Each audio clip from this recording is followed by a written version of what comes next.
하나님께서 이 시간 크신 은혜와 사랑을 우리 모두에게 베풀어 주실 줄 믿습니다. 오늘부터 한 5번 정도, 많은 6번 정도에 걸쳐서 다니엘서를 쭉 한번 살펴보려고 합니다. 한 해를 또 마무리하고 대림절을 우리가 기다리면서 이 다니엘을 한번 읽어보는 게 굉장히 의미가 깊겠다라는 생각을 해서 제가 다니엘서를 한번 천천히 살펴보려고 합니다.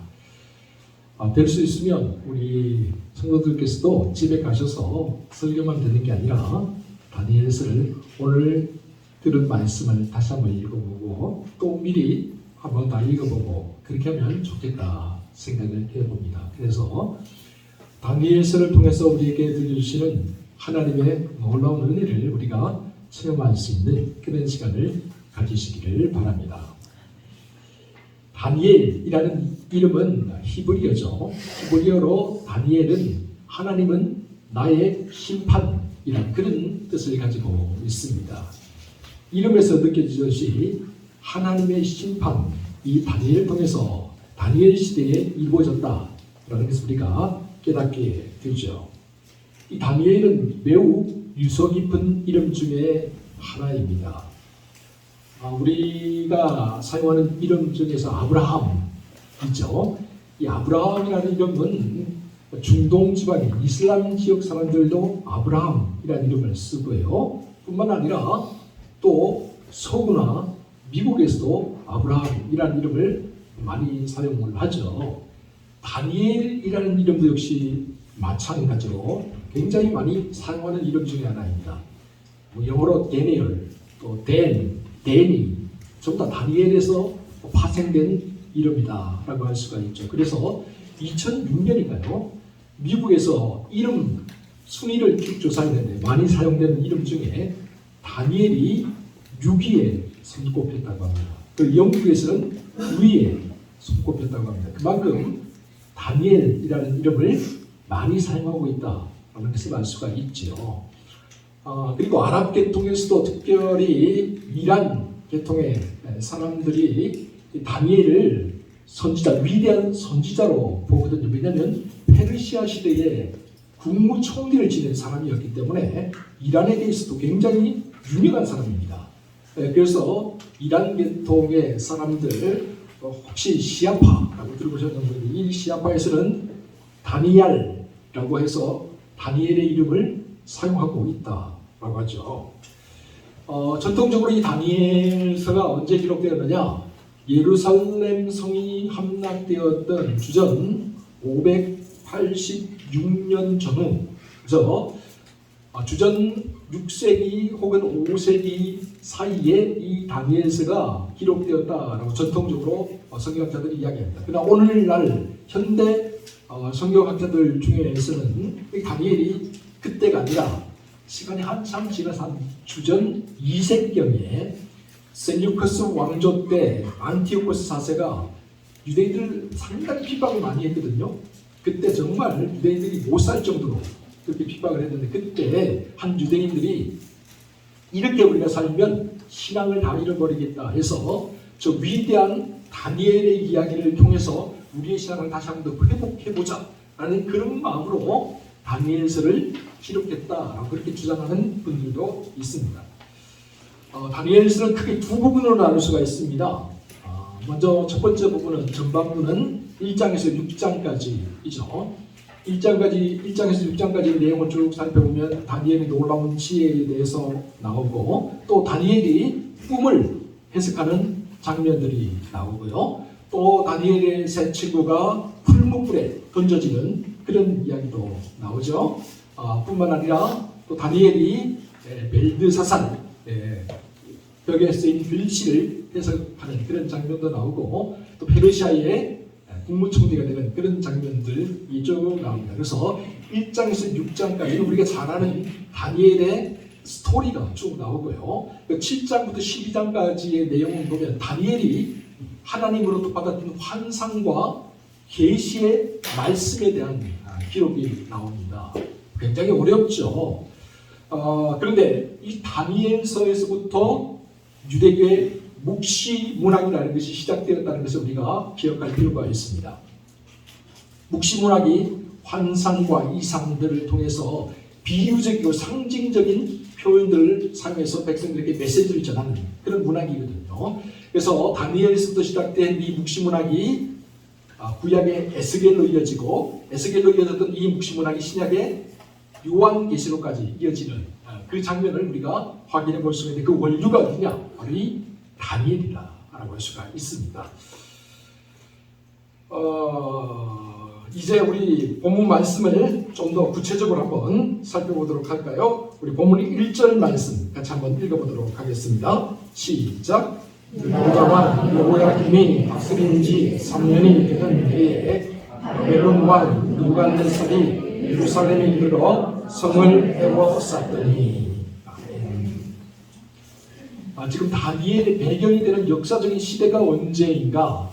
유다왕 여호야김 3년이라 그렇게 이야기를 하고 있죠. 유다왕 여호야김 3년 주전 605년을 가리킵니다. 여호야김은 저 유명한 요시야 왕의 아들이었죠. 근데 요시야는 여러분 그 남유다에 3대 성군이 있습니다. 물론 통일 왕국이 있었죠. 통일 왕국. 이스라엘이 남북으로 갈라지지 않고 통일되었던 왕국이 그때가 사울 왕, 다윗 왕, 솔로몬 왕 이 세 명이 40년씩 다스려서 120년 동안 통일 왕국을 이루었지만 그 이후에 솔로몬 왕의 아들이던 르호보암 때 남북으로 이스라엘이 갈라지게 되죠. 그래서 북이스라엘, 또 남유다 이렇게 나뉘어지게 되는데 북이스라엘은 착한 왕이 거의 없어요. 전부 다 성경을 보면 악한 왕들이. 왜 그러냐면 우상을 섬겼기 때문에 그래요. 북이스라엘을 세운 시조인 여로보암이 베델과 단에 금송아지를 세워놓고 이것이 우리가 섬겨야 될 신이다 라고 하는 바람에 그 이후에 모든 왕들이 여로보암의 길을 따라갔다라는 거죠. 그러나 남유다 같은 경우에는 예루살렘을 중심으로 해서요 다윗의 길을 따라간 왕들이 꽤 있습니다. 그 중에 3대 성군이 있는데 여호사밧, 히스기야 그리고 요시야 이 세 명의 왕을 가리켜서 3대 성군이다 그렇게 이야기합니다. 이때가 가장 남유다가 평안한 때였고 또 번영을 이루던 때였을 뿐만 아니라 신앙적으로도 백성들이 하나님께로 돌아올 때였다. 그래서 3대 성군 중에 한 명으로 요시야를 뽑는데 이 요시야가 젊은 날에 왕이 올라서 정말 신실하게 하나님을 섬겼는데 애굽 왕 바로 느그우와 무깃도에서 전투를 하다 그만 요절을 하고 맙니다. 젊은 나이 죽도 많아요. 왕이 오른 지 17년 정도 되었을 때였는데요. 요시야 왕이 무깃도 싸움에서 죽었다. 무깃도가 요한계시록에는 아마겟돈으로 나오죠. 아마겟돈이 무깃도를 가리킵니다. 히브리어로 보면 아마겟돈이 하르무깃도, 아마겟돈, 하르무깃도, 무깃도 산이라는 뜻입니다. 그래서 우리가 요한계시록에서 보면 그걸 언어적인 유희를 통해서 아마겟돈으로 그렇게 표현하고 있다. 최후의 마지막 전쟁이 어디에서 벌어지냐? 무깃도에서 벌어진다라고 보았던 거예요. 왜냐하면 이스라엘의 대부분의 큰 전쟁들이 다 어디서 벌어졌느냐? 이 무깃도에서 벌어진 거예요. 그래서 이 무깃도에서 싸우다가 요시야가 죽었어요. 그래서 무깃도 하면 남유다 백성들끼리는 쓰라린 아픔과 상처로 가득한 얼룩진 그런 장소라고 할 수가 있는 거겠죠. 그리고 이 요시야가 죽고 뒤를 여호아하스가 왕을 이었는데 여호아하스가 왕이 오르자 바로 느구가 이 여호아하스를 포로로 잡아가지고 애굽으로 내려가 버려요. 그 바람에 여호아하스의 뒤를 이어서 여호야킴이 왕위에 오르게 되죠. 바로 느구에 의해서 여호야킴이 왕위에 올랐으니까 당연히 애굽을 따라야 되는 거죠. 그죠? 애굽이 세운 왕이니까. 그런데 허수아비 왕이었어요.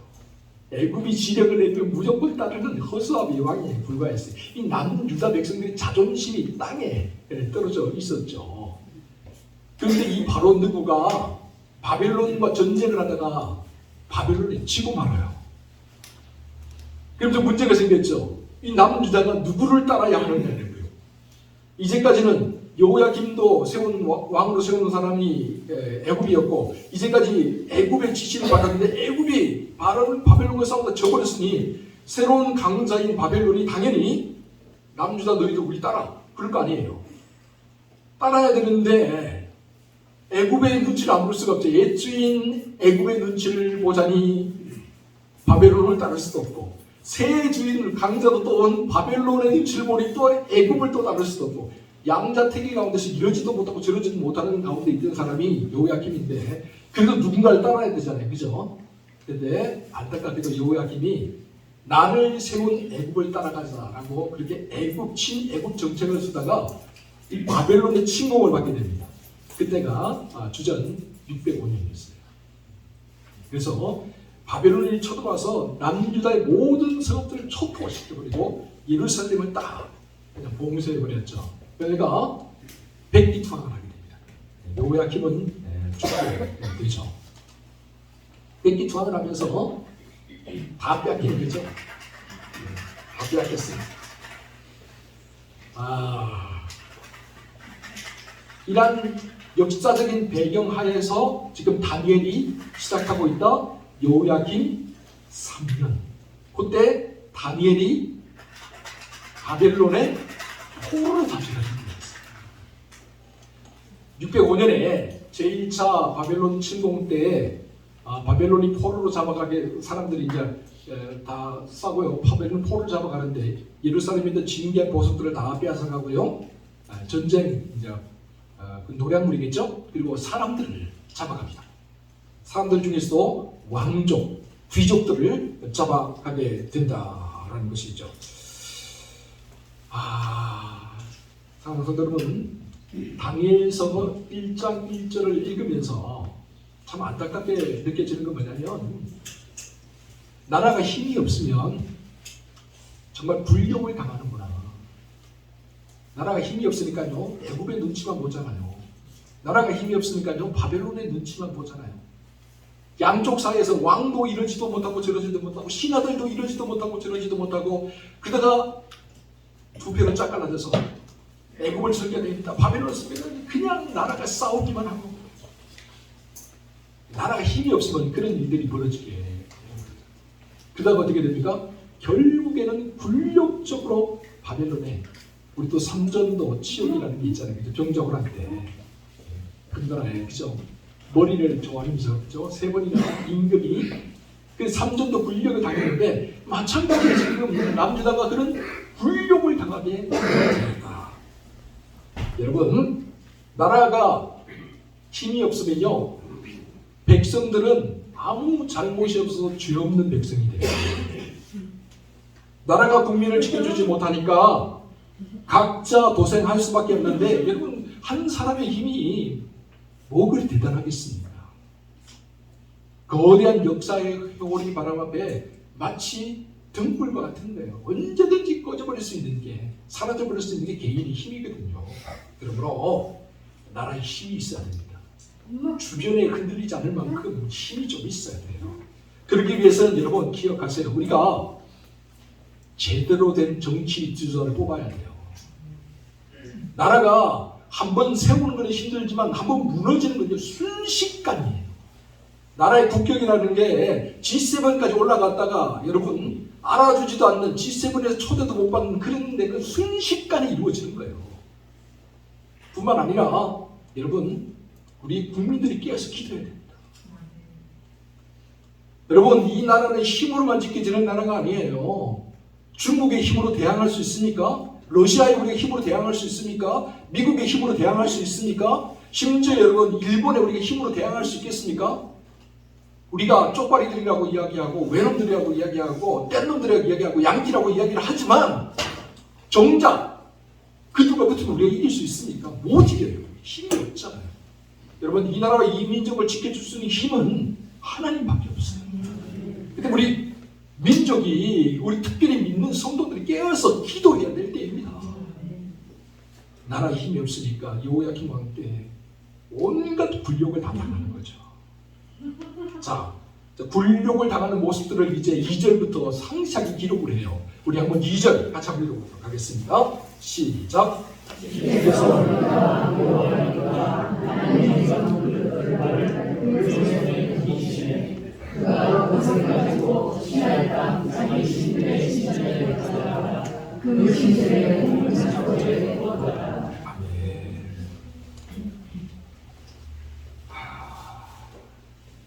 하나님의 성전이 약탈당하죠. 하나님의 성전은 하나님을 위해서 사용해야 될 기물들이 약탈을 당합니다. 힘이 없어요. 힘이 없으니까 너희들 신 아무것도 아니야. 바벨론이 무시하면서 가져가는 거예요. 그 모양을 다 보고 있어야 돼요. 그냥 어쩔 수 없는 거죠. 뭐. 그런데 여러분 1장 2절 첫 번째 부분을 첫 마디를 한번 읽어보세요. 다시 한번 첫 마디만 시작. 주께서 이 일을 누가 하셨다고요? 다니엘의 고백입니다. 바벨론이 한 게 아니라는 거예요. 애굽이 한 게 아니라는 거예요. 주께서 하셨다. 하나님께서 이렇게 하셨다. 우리는 그렇게 생각해요. 아니 하나님이 어떻게 이런 일을 해요? 말도 안 돼요. 어떻게 하나님이 하나님의 백성을 이방 민족에게 넘겨서요? 어떻게 하나님의 성전이 약탈당하도록 하나님이 가만히 내버려 둘 수 있어요? 어떻게 그럴 수 있어요? 우리는 그렇게 질문을 하죠. 우리는 보통 그렇게 이야기합니다. 우리에게 이로운 일이 있거나 아니면 우리가 계획하고 준비할 일들이 잘 형통될 때 하나님이 일하셨다고, 하나님께서 도우셨다고 그렇게 고백을 하죠. 그런데요, 보통 우리가 실패하거나 우리가 준비하고 계획한 대로 일이 잘 안 풀릴 때 하나님이 하셨다, 하나님께서 그렇게 하셨다 고백하기 쉽지 않아요. 왜 그럴까요? 그렇게 하면 하나님의 영광을 가리고 있는 것처럼 보이잖아요. 그렇게 하면 왠지 모르게 하나님의 얼굴이 목칠하는 것처럼 그렇게 느껴지잖아요. 그런데요, 오늘 본문 2절에서 다니엘은 그렇잖아요. 이 모든 것들이 나라와 민족이 바벨론에게 망신을 당하고 왕이 죽고 귀족들이 포로로 잡혀가고 성전의 기물들이 약탈을 당하고 백성들이, 죄 없는 백성들이 죽어난 이 모든 것들이 하나님의 뜻과 계획 가운데 있었다라고 고백을 해요. 마음 아프지만, 속쓰린 이야기지만, 정말 가슴 찢어지는 이야기지만 이것은 하나님의 뜻과 계획 가운데 있었다. 그렇게 고백을 하는 거예요. 사랑하는 성도 여러분, 우리가 가져야 될 삶의 자세가 바로 이런 것이라고 저는 믿습니다. 우리에게 일어나는 행복한 일, 좋은 일들만 하나님이 계획하고 주신 것이 아니라 때로는 우리가 원치 않는 일들, 우리가 불행이라고 생각하는 일들조차도 하나님이 주관하신다는 믿음이 있어야 됩니다. 네. 여러분, 이게 하나님을 하는 절대 믿음이에요. 하나님은 역사의 주인일 뿐만 아니라 우리 인생의 주인이기 때문에 그렇습니다. 그리고 하나님은 그 모든 것들을 통해서 우리에게 던져주는 메시지가 있어요. 반드시 그걸 통해서 우리가 깨닫고 우리가 반드시 하나님께 돌아오기를 원하는 메시지가 있다는 사실을 꼭 기억을 해야 된다라는 거죠. 자, 뭐 왕이 죽고 성전의 기물들만 빼앗기고 끝나는 게 아니잖아요. 그죠? 우리 보면 3절, 4절 계속 한번 읽어 나가볼까요? 3절, 4절 시작. 왕이 한관장 아스에게 말하되 이스라엘 자손 중에서 왕족과 귀족 몇 사람 곧 금이 없고 용모가 아름다우며 모든 지혜를 통찰하며 지혜를 통달하며 한문에 익숙하여 왕궁에 산만한 소들을 데려오게 하였고 그들에게 알게하서 가면 학문과 언어를 가르치게 하였고. 조병호 박사가 쓴 성경과 5대 제국이라는 책이 있는데요. 이 책을 보면 하나님께서 어떻게 세계를 경영하는가에 초점을 맞추고 이 책을 기록하고 있습니다. 조병호 박사는 이 세상이 겉으로 볼 때는 제국들에 의해서 힘있고 능력 있는 왕에 의해서 다스려지고 이끌려 나가는 것처럼 보이지만 사실은 그렇지 않다는 거예요. 하나님께서 온 우주 만물과 이 세상의 모든 것들을 다 다스리고 경영해 나아가신다라고 고백을 하고 있죠. 그러면서 하나님께서 그 시대마다 그 제국마다 키워드를 주셨다라고 그렇게 이야기를 합니다. 그 나라를 이끌어가는 통치 이념이죠. 그 나라의 주된 통치 개념이 무엇인가, 그 키워드를 항상 주셨다.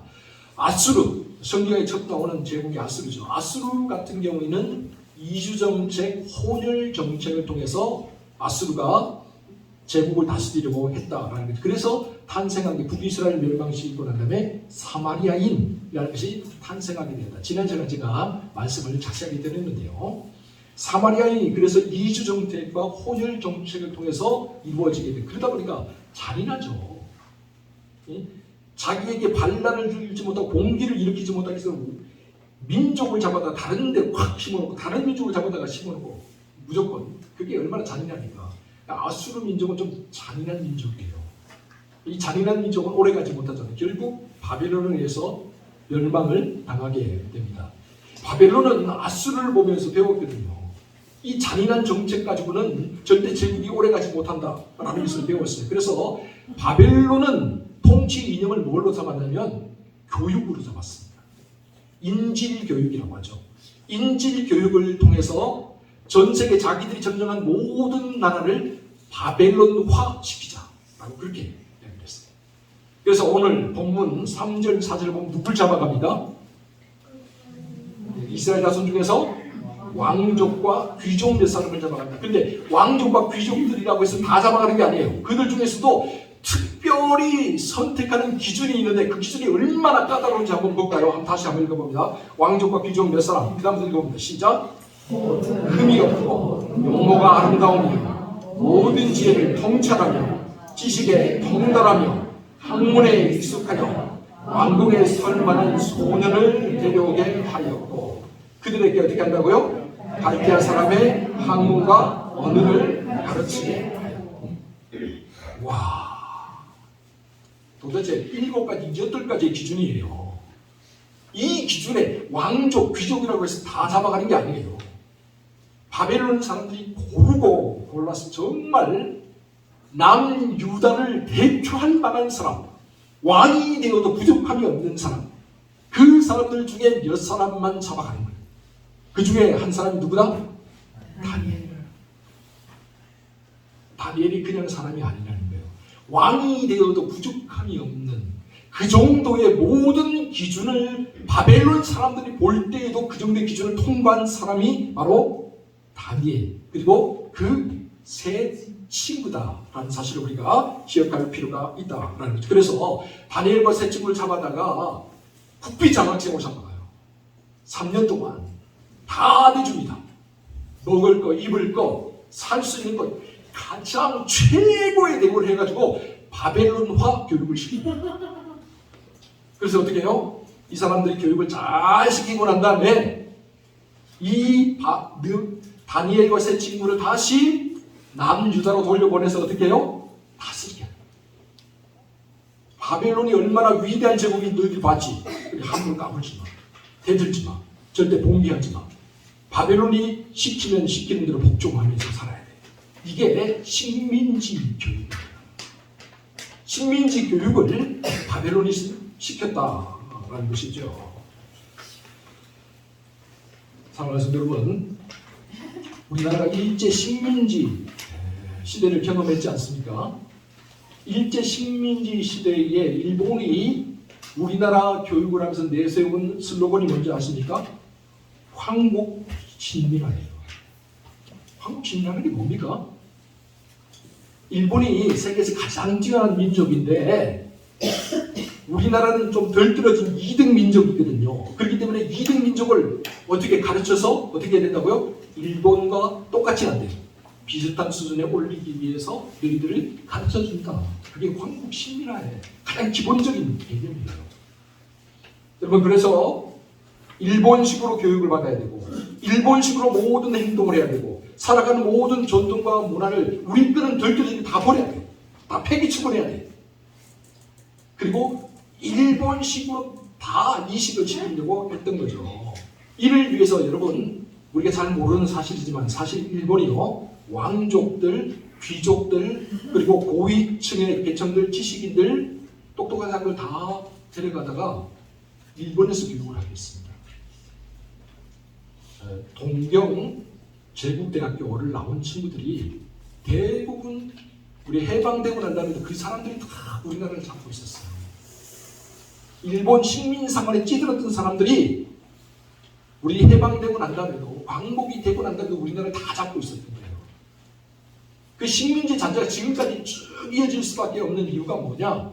식민지 사관이 찌들어 있기 때문에 지금도 보세요. 경희대 교수도 그렇고 국민대 교수도 그렇고 나와서 매일마다 우리 일본이 우리나라를 식민 지배한 걸 우리를 발전시키기 위한 어쩔 수 없는 선택이었다 그러잖아요.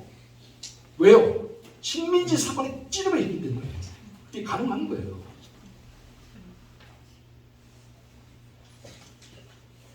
그런데 이 일본이 만들어낸 게 아니라 이런 식민지 사관의 출리반이 바로 저 아수르, 바벨론, 페르시아 이런 제국들에 의해서 늘 어떻게 자기들이 점령한 백성들을 다스려야 되는가를 늘 고민을 하면서 이끌어왔던 모든 통치 이념 중에 하나라는 거예요. 그거를 일본이 따온 뿐이에요. 자, 통치 이념 중에 하나를 우리가 살펴봤고요. 자, 그러면 이제 본문 6절과 7절을 보면 우리가 정말 잘 아는 내용이 나와요. 자, 본문 6절, 7절 다시 한번 읽어봅니다. 시작. 그들 가운데는 유다 자손 곧 다니엘과 하나냐와 아사랴가 있었더니 환관 자인 그들의 이름을 고쳐 다니엘은 베드사살이라 하고 하나냐는 사드락이라 하고 미사엘은 메삭이라 하고 아사랴는 아벤노라 하더라. 우리가 잘 아는 다니엘과 그 세 친구 이름 나오죠, 그죠? 사드락과 메삭과 아벤노고. 저도 사실 유대식 이름은 몰라요. 근데 사드락과 메삭과 아벤노고는 늘 입에 달아서 외웠어요. 왜요? 그렇게 교육을 받아서.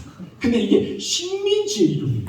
원래 이름이 아니에요. 유대식 이름이 아니라 바벨론식의 이름인 거예요. 창시 개명이라고 하죠. 여러분 창시 개명 아시죠?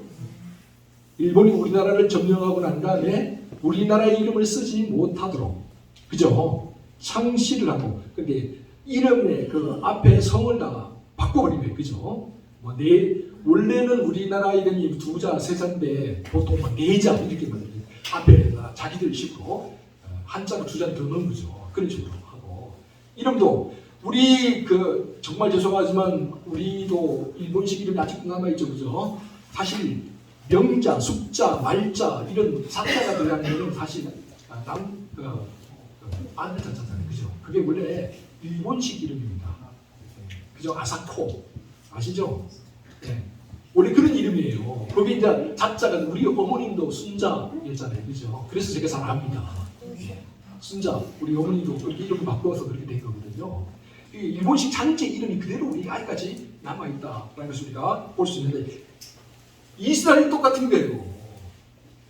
다니엘과 세 친구가 잡혀가서 자기 이름을 쓰지를 못한 거예요. 다니엘은 벨드사살이 되었어요.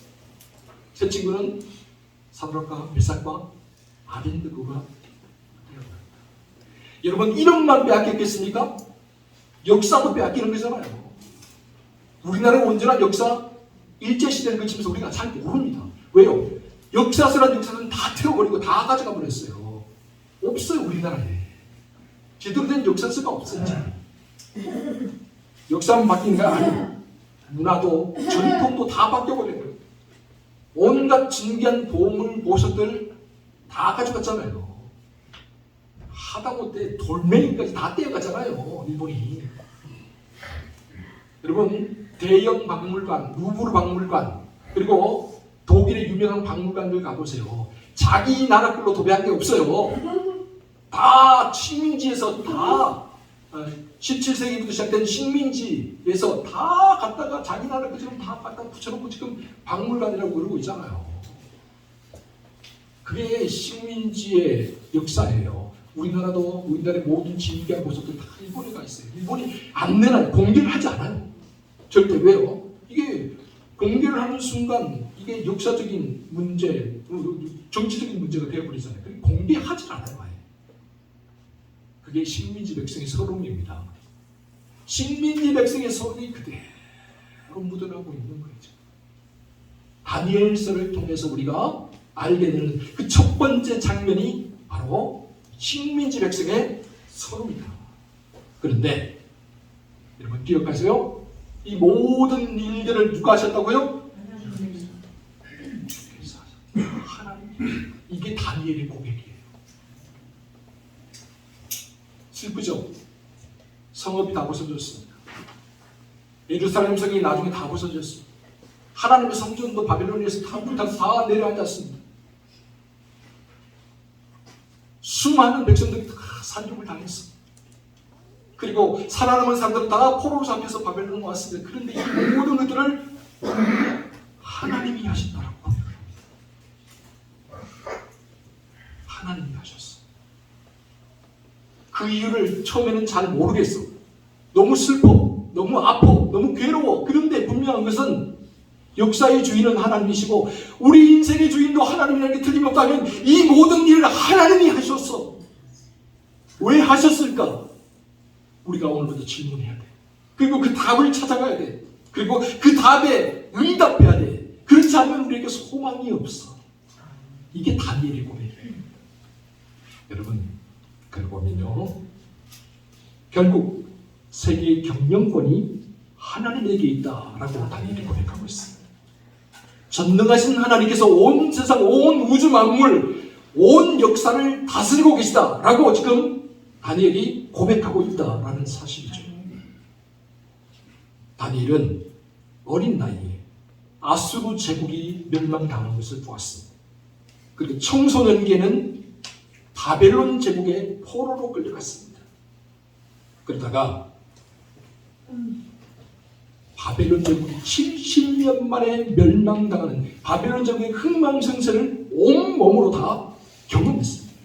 그리고 노년기에는 바벨론을 딛고 이어선 페르시아 제국에서 또 총리가 되어서 페르시아 제국의 영광을 몸으로 체험한 사람입니다.